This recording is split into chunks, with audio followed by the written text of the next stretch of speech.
আপাতত সমস্যাগুলো রাখেন, আমি এই পার্টটা শেষ করি। তাহলে পেন টুল দিয়ে আবার শুরু করছি। এখানে আমরা ফিল কালারটা এটা দিয়ে দিই একবারে।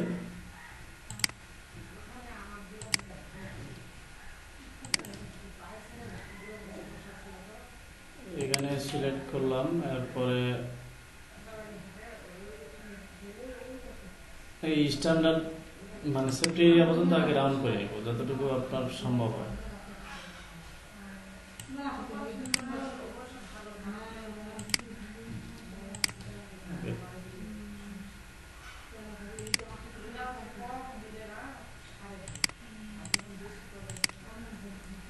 আচ্ছা, এখন এখানে রাউন্ড শেপগুলো নিয়ে একটু যদি কাজ করার থাকে তাহলে আমাদের এই ডিরেক্ট সিলেকশন টুলস দিয়ে একটু সিলেকশন করে দেখতে পারি।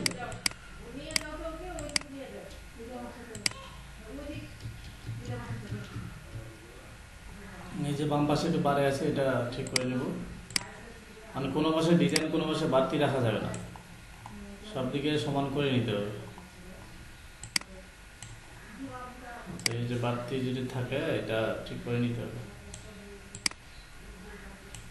এটা এমন হচ্ছে কারণ এক পাশে বাঁকা হয়েছে, এক পাশে সোজা হয়েছে। এই জিনিসটা করতে গেলে ঠিক করতে গেলে এই ডিরেক্ট সিলেকশন টুলস দিয়ে এই যে কর্নার অ্যাঙ্গল পয়েন্টটা সিলেক্ট করে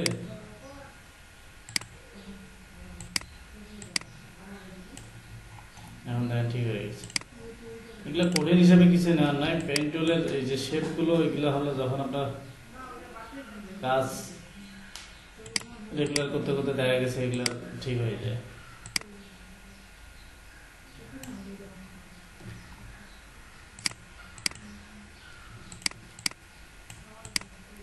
অনেক সময় যে লাল হয়ে যায় এটা।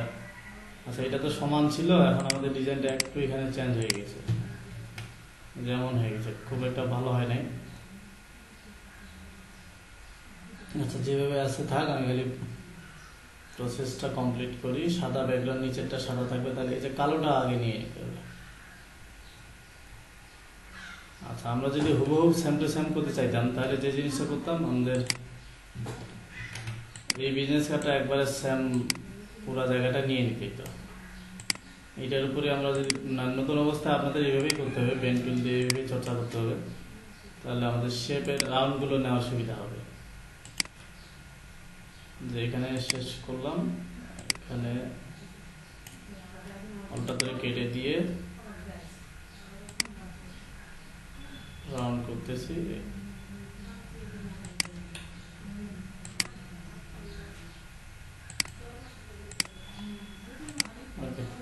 তাহলে আমরা এটা দেখে দেখে হুবহু করলাম, এই জন্য মিলে গেছে কিছুটা। আচ্ছা, এটা হয়ে গেল। এরপরে যেটা করতে হবে নিচের যে ব্ল্যাক পার্টের জন্য একইভাবে ফিল কালার আবার কি হবে, এই ব্ল্যাক পার্ট হবে, যেটা আবার প্যাটার্ন ইউজ করছে। পরে আসবো, এখানে ক্লিক করলাম।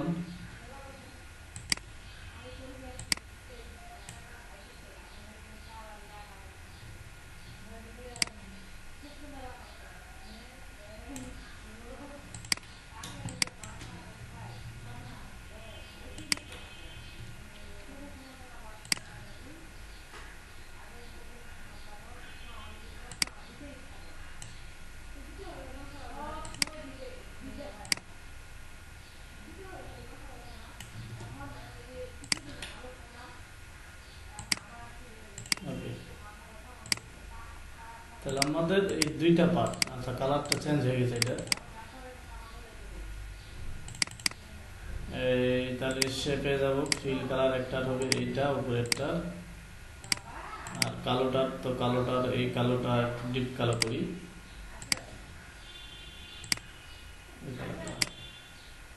মানে একটু জুম করে দেখেন, আর কোথায় কোথায় এই যে পাশে সাদা অংশ হয়ে আছে, কোনটা এই শেপটা।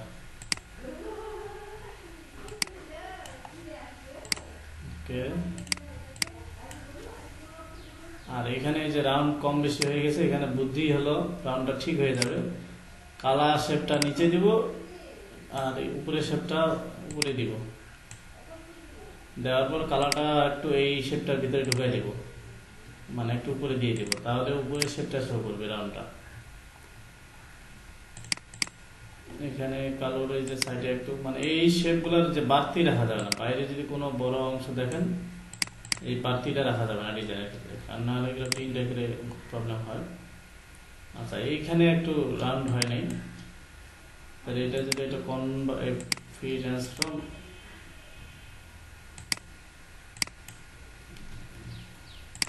আচ্ছা এখানে কনভার্টার আছে, কনভার্টার দিয়ে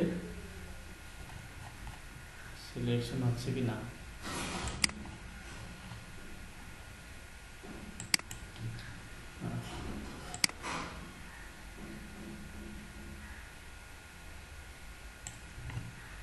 কনভার্টার দিয়ে একটু রান করে দিচ্ছি যতদূর হয়। তাহলে সাদা শেপটা কিন্তু আমি নিয়ে নেই, সাদাটা আমাদের মেইন যে ব্যাকগ্রাউন্ডটা ছিল এটা অটোমেটিক হয়ে গেল। এই হলো দুইটা শেপ, দুইটা এখানে মেইন জিনিস ছিল, এরপরে তো কোনো ডিজাইনই নেই, মাঝখানে একটা লোগো বসাই দিচ্ছে, নিচে হলো তার বসাই দিচ্ছে। আর পরের শেপটা কি করছে, পরের শেপটা একই সিস্টেম করছে, সাদাটা উপরের দিকে ওই একইভাবে বাকিগুলো নিয়ে নিতে। আমি এখানে মেইন জিনিস আপনাদের এখানে যেটা শেখাচ্ছিল, শেপগুলো আপনাদের আস্তে আস্তে ক্লিয়ার হবে। মেইন জিনিস যেটা শেখাচ্ছিল সেটা হলো আপনাদের এই যে সাইজটা, হ্যাঁ ভার্টিক্যালের জন্য সাইজটা কিভাবে নেবেন। আর আইকনের জন্য, আচ্ছা আইকনের যে কথা বলতেছেন এটার জন্য কোন